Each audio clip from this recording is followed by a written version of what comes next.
strong evidence that the fascist Oromo regime of Ethiopia and allies committed genocide in Tigray War. The Tigray War may be one of the deadliest conflicts of this century.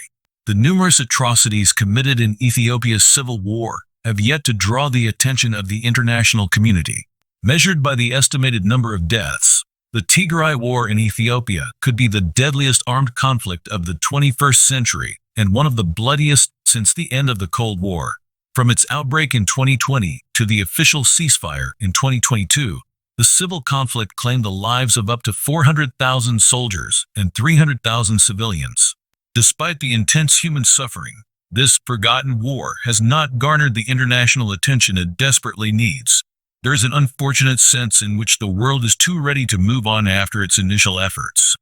The International Commission of Human Rights Experts on Ethiopia dissolved before concluding its work.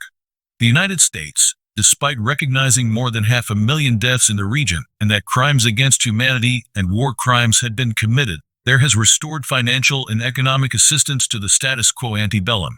Similarly, the EU has returned to its $680 million development strategy with the nation despite a lack of accountability for the widespread abuses in the region.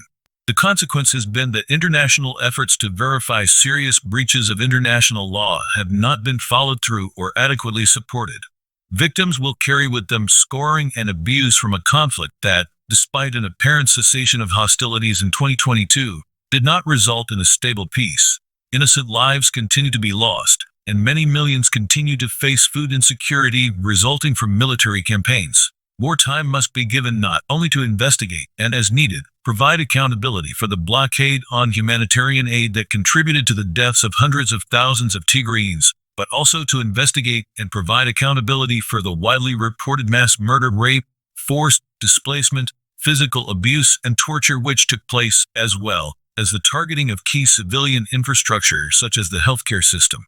Strong evidence that Ethiopia committed genocide in Tigray War. Report says Ethiopia and allies had intent to destroy Tigrayans as an ethnic group and calls for prosecution at ICJ. There is compelling evidence that Ethiopian forces committed genocidal acts during the Tigray War, a new report has concluded.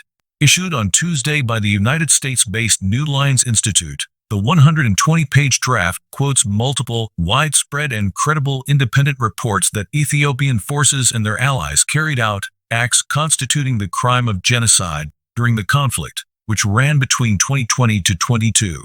The authors call for Ethiopia to be brought before the International Court of Justice. The Tigray War erupted in November 2020, as a bid by the regional government for autonomy saw the Ethiopian military move into the northern region of the country. Thousands died in the two-year conflict, which formally came to an end in November 2022.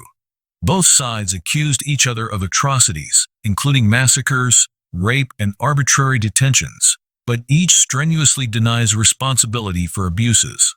In a report issued last September, the United Nations said war crimes and crimes against humanity were still being committed nearly a year after government and Tigrayan regional forces agreed to end the fighting. The New Lines Institute report now states that there is sufficient evidence that Ethiopia engaged in actions violating the Genocide Convention, including the targeting of civilians with mass killings and starvation tactics. It says the Ethiopian National Defense Force, ENDF, alongside the allied Eritrean Defense Forces, EDF, and assorted regional militia, possessed the intent to destroy Tigrayans as an ethnic group. At least 4 acts constituting the crime of genocide are noted in the report: killing Tigrayans, causing serious bodily or mental harm, deliberately inflicting conditions of life upon Tigrayans calculated to bring about their destruction, and imposing measures intended to prevent births among Tigrayans. Additionally, the finger is pointed at social media posts made by certain individuals that constitute public incitement to genocide. Ethiopia, which has been accused of seeking to prevent international scrutiny, has repeatedly denied that its forces carried out war crimes during the conflict. Eritrea has claimed such accusations against it are defamatory. However, the new report, which took 2 years to compile and features the contribution of dozens of legal experts, backs up the findings of the UN by stating that there is reasonable basis to believe that the countries are responsible for war crimes and/or crimes against humanity. In conclusion, The authors call on the international community to put pressure on the fascist Oromo regime of Ethiopia via bilateral relations, as well as bringing the country before the ICJ.